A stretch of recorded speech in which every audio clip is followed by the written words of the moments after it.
Hello everyone and welcome back to our YouTube channel Sharang and Sharvari. I hope the audio quality is fine now. And I have also downloaded this video editing software, so expect some crazy overproduced bullshit. No, I'm just kidding. But yeah, so like Sharvari and I, we live in a city for some obvious reasons. We will not mention exactly which city we live in, but it is in the state of Maharashtra in India, which is one of the biggest states in India. It has a population of around 11 crore. And India, for the longest time in her history, was an agrarian economy. So 70% of our people used to live in the villages and they used to work or had something to do with the agricultural sector. Today, that reality has changed. And although today, I do believe, to the best of my knowledge, please correct me in the comments if I'm wrong, majority of Indians still do live in the villages. Urbanization is a rapid trend, and many people, especially of the younger generations, are migrating towards the cities. In some sense, this has always been a trend in history, especially if you look at Rome or let's say Babylon, Mesopotamia, Baghdad in those days. Like ever since time immemorial, cities have always been the centers of economic excellence, trade excellence, scientific innovation, commercial hubs, etc., etc. Today, a lot of the world's power, political power especially, is always concentrated in cities. They are places where people congregate, and a lot of innovation and exciting things and important things take place. Having said that, there is also a place, a process of the civilizational cycle where cities, and like my credit to Rudyard Lynch, for giving me the inspiration for this. So a lot of times in civilizational cycles, cities do eventually tend to lead to places of moral decay. Increasing lawlessness and finally decreasing population and societal collapse. So there were these experiments called mouse utopia experiments, and I'll put them down in the comment section below, where basically a bunch of mice were crowded into cages and they were allowed to breed. Right, and it was thought that they would breed like crazy until the carrying capacity of the cages was over, and then the colony would lead to infighting, etc., etc., and then that's how the colony would end, or maybe it would normalize to sustainable levels, but that never happened. What happened was that the population of mice grew exponentially. Afterwards the population kind of sort of plateaued, but afterwards it led to conditions of what can only be described as societal collapse of the mice. Now you say mice don't have a society to begin with, so how the hell is that possible, right? What happened was that mice have a social structure. They do, the parents do teach the children important lessons. They do live in organized hierarchies. They do live in, if not exactly communities in the human sense, incredibly complex social hierarchies and groups, and all of that collapsed. So you would have some mice who were, the male mice acted in increasingly female ways, the female mice acted increasingly aggressive, and there would be bands of mice who just go around attacking. And the mouse family structure, in the sense, of course, even in animals it is important that the parents raise their children in the proper way. That also collapsed, and eventually in every case, and this study was repeated multiple times, but in each case it just the it died out. Now this is being used as a model, and this is controversial, to think about cities, and this draws some parallels to cities. So I think this is a good place for me to pause here, since I have been monologuing for quite some time now, and ask you for your opinions, your input, and your perspective. So, I think if you ask my opinion, I mean, it is true that people also live in villages, but they also live in cities. Because, as you mentioned a while ago, that people, I think, came to bigger cities for trade or Yeah. for business opportunities or employment in general. And this is not just modern times; it has also been seen since the ancient times. So there might be an inclination of people to move towards bigger cities in general. Mhm. But now, like, here is where I flip the topic a bit, is that now we also see people, leaving the city behind and going to live in villages. At least this is what I, see in India, at least. Mhm. And I think I've also like read about France in this regard. So like the French countryside is one of the most beautiful places in the world. I mean, anyone from France in the subscriber list, you guys can, enlighten me a bit more. But I've seen the French do that as well. Mhm. And overall, it is good, I would say, to migrate into the village. But I would say, if you ask me my opinion, that's not for me. Mhm. Because there are like two reasons for this. Firstly, I think a city keeps you more connected, especially to medical facilities. Yeah. Because that is a big problem, at least in India. You Yeah. don't have good medical facilities in the remote areas. So that is, I mean, if someone's severely ill and they need or they're in search of good treatment, then they should, get that treatment as a citizen of India. And the cities offer that, there's a clinic literally at every street, every road, you can have diagnostic tests run and all of those things. So when I think about medical facilities, I think a city is a better place to live. Yeah. Firstly. And secondly, in terms of social life, so personally, I am an ambiverted person. So I, need my solitude, but I also like mixing and mingling with people. And I think a city allows me to do that really well. Okay. In villages, there are, sometimes there are people, people, but the community is pretty small. Yes. So there's a very limited chance of you getting to know other people or meet new people. Yeah. Because what tends to happen is in villages, you kind of circulate around the same people. Yeah. Because the population is obviously very low for that. That's what happens. So this is why, like, if you ask me my opinion, I would much rather live in a city. This might be controversial, but yeah, it is what it is. No, it's your opinion, and you have 100% a right to your own opinions, your own perspective. That's why, like, I decided to do a dual video rather than a solo video, because you bring balance to the discussion. Yeah, exactly. Right. I mean, you can see two sides of. So this is my side Yeah. of this whole thing. Yeah. So the thing is, like, I did not mean it in terms of like you as an individual or what people, of course, are very different. They can decide to do, but there are certain overarching patterns of history, and this is what they show. So even in case of the mouse utopia, I'm sure some mice were living as they would in the wild or living perfectly normal lives. That does not discount for the fact that there were a series of profound behavioral changes which led to what was observed. So one of the main things that I would say happens in a city is that there is a loss of community. So you mentioned that in a city you can be more interconnected or whatever, right? But the thing is, like human beings, we are. Let's say you take a normal Indian city, right? It has a population of around 1 million people at least, comfortably, right? We're talking on the small scale, but at least 1 million people are just crammed into a space. And the spaces that we're just crammed into is unbelievable, right? Like I was once in a local in Mumbai, which is one of the most crowded cities in India. And obviously I don't live there anymore, so there's no problem. But and it felt like I was an animal, because you are crammed like animals going from place of work to place of work, and you really do feel that lack of space and claustrophobia. And additionally, when you are, let's say you're in a village and you walk down the street or you walk from one end of the village to the other end of the village, you know everyone, and presumably you trust 99% of them, right? Because you've known them since you were a child. So on the other hand, in a city, many times, and studies do back this up, people in cities tend to be lonelier on average. Like I'm sure there can be exceptions like you, but people on average tend to be lonelier in cities than in villages. For the simple reason is that cities, you feel like you're lost in a sea of strangers and no one is yours to begin with. Additionally, cities also lead to social breakdown. And why do I mean that? Like in any society, right, there will be young people and they'll do what young people do, which is mix and mingle with each other and have sexual liaisons, right? Now, in a closed community, right, in a village, for example, there are 400, 500, let's say 2, 3,000 people. They all know each other. So your reputation precedes you. So let's say you're a man of bad character or you're a woman of bad character.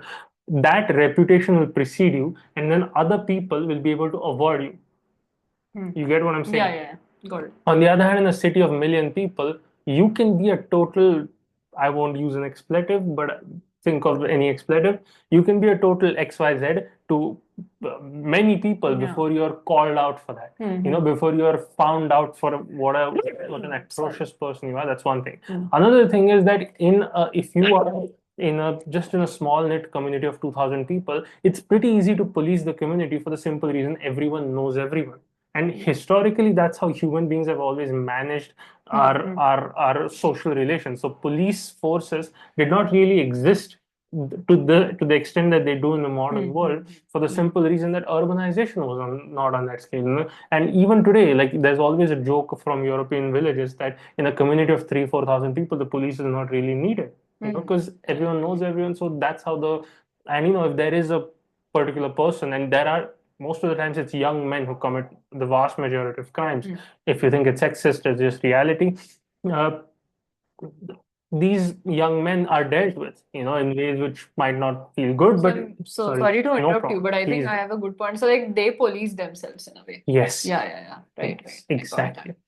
And there may be some parochial customs. There may be the let's say you feel that you're suffocated by tradition, especially if it's a super conservative village or something like this. I completely understand that. Probably not the best for gay people or people who are different, right? But for the vast majority of people, for normal, I won't say normal is a bad word, for regular, better word, regular heterosexual people, my love to the LGBT community, no problems with you guys. So for those people, living in a village might simply be easier. Additionally, mate choice. So you may think in a city of million people with infinite mate choice, you would be happier. And again, paradoxically, turns out that the most people living in cities are more miserable, simply because there's something known as the Pareto principle, which is not the Pareto principle, sorry, the female hypergamy, which is the tendency of women to go for the top 20% of men.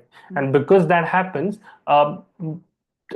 the top 10 or 20% of men get basically all the women, but those women are left emotionally unsatisfied. The bottom 80% get nothing. Whereas in a village, again, because people know each other and people set realistic expectations for what they want. So because let's say you grow up in the same village and you know this girl, who's whatever, she's 22, you're 24, whatever, but you guys have known each other since you were kids. So you have a complete character profile. Whereas in cities today, in the modern world, it's so miserable because you see someone's face on Tinder or whatever, and you have like 5 seconds, 10 seconds to decide whether or not, and how are you going to find that out, like you meet on 3 dates, 4 dates, whatever the 5 date rule, etc.